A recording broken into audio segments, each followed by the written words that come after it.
Bonsoir Raphaël, merci Merci d'être là avec nous. Cet album Anticyclone, il est beau et il nous parle, il nous interpelle. D'abord sur cette planète qui est à la fois déréglée et qui nous dérègle et qui est tristement d'actualité avec l'actualité des derniers jours. Oui, c'est vrai, il y a quelque chose un peu du... Ça commence par le dérèglement un peu des éléments, et puis ça fait aussi un peu référence à la météo qu'on a dans sa tête, comme ça. Je sais pas, c'est surtout un disque d'amour, je dirais. C'est un disque d'amour. Est-ce que c'est un retour aux sources, un petit peu, avec Caravane ?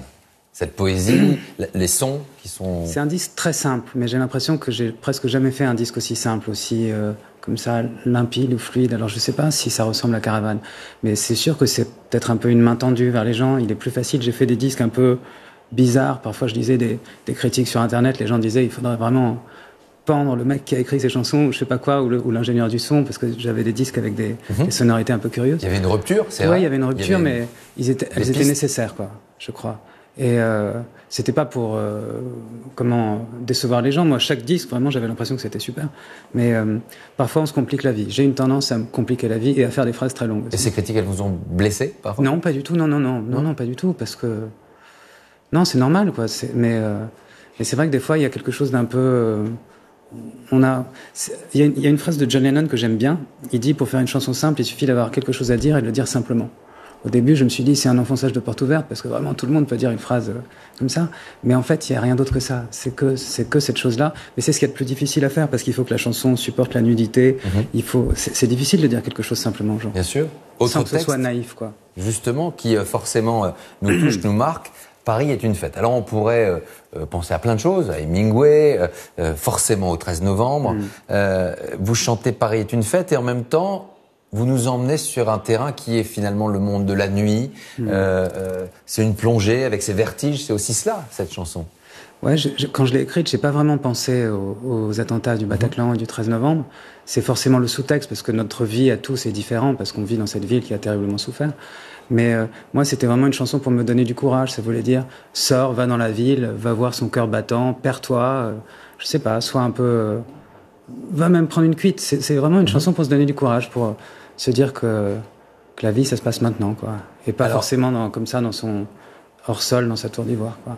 Vous avez également, cette année, une année importante, riche, avec la sortie de cet album, et puis ce prix Goncourt de la nouvelle, Retourner à la mer. Vous dites d'ailleurs que c'est assez étonnant, que vous pourriez vous passer de littérature, ne pas vous passer de littérature, mais en revanche, la musique, pourquoi pas ? Ouais, le livre, c'est... Ouais, j'ai eu comme ça peut-être une culture du livre depuis que je suis petit. Je tiens ça de mes parents ou mes grands-parents, où il y a toujours eu des livres. Moi, quand je vais d'un endroit à un autre, même quand je vais dans une boîte de nuit, j'emmène un livre avec moi. C'est stupide, parce que... Au cas où, voilà. Au cas où, vraiment, la soirée est désastreuse. Et puis, je vais pas si souvent que ça dans une boîte de nuit. Mais comment j'ai toujours un petit... C'est essentiel, quoi. Parfois, j'ai même... je sais pas, 50 livres, enfin pas 50 livres, mais je pars en vacances, j'ai vraiment beaucoup plus de livres que de livres que de vêtements. Vous voyez, je parle au micro, c'est très bizarre. Non, tout va bien, ouais. Ils tiennent.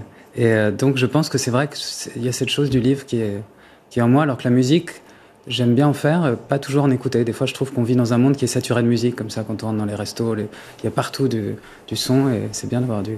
Il y avait pourtant quelqu'un, une icône. À 11 ans, vous allez voir le concert de Bowie, avec sa disparition cette année. Vous avez dit, c'est une partie de quoi ? De ma jeunesse qui s'en va ? Et c'est l'entrée dans l'âge adulte, finalement, l'après Bowie ? Ouais, je pense que je me suis dit que c'était la fin de mon enfance ou ma jeunesse, mais elle était déjà finie depuis longtemps, mais c'est un cap important. C'est-à-dire que toujours, je me demandais, j'étais vraiment fan, quoi. J'avais des posters de lui dans ma chambre, j'avais des posters de Tennisman et de Bowie, quoi. Et donc, le fait qu'il soit plus là, moi, je fais de la musique, je voulais faire de la musique à l'âge de 7 ans. Grâce à lui, j'aurais sûrement fait autre chose s'il n'avait pas existé. Et puis, il y a quelques jours, vous étiez au concert des Insus, pour retrouver un peu Jean-Louis Aubert, effectivement, avec ce duo qui nous a aussi bien marqué. Vous les avez aimés, comme ça, sur scène ? J'ai adoré, et puis ça m'a bouleversé, parce que c'est un vieux copain, je le connais depuis longtemps maintenant, il m'a aidé, c'est lui qui m'a, comme ça, un peu introduit dans la musique.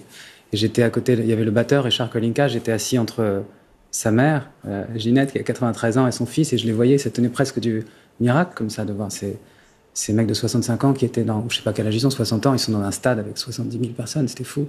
Et c'était beau, c'était dans une simplicité, comme ça, j'ai adoré. On feuillette ensemble juste rapidement dans le 20h Week-end l'actualité culturelle avec 4 propositions de sortie. Laquelle choisissez-vous? Cinéma, La Passion Van Gogh, L'intelligence des arbres, Un beau soleil intérieur de Claire Denis ou Le Petit Spirou?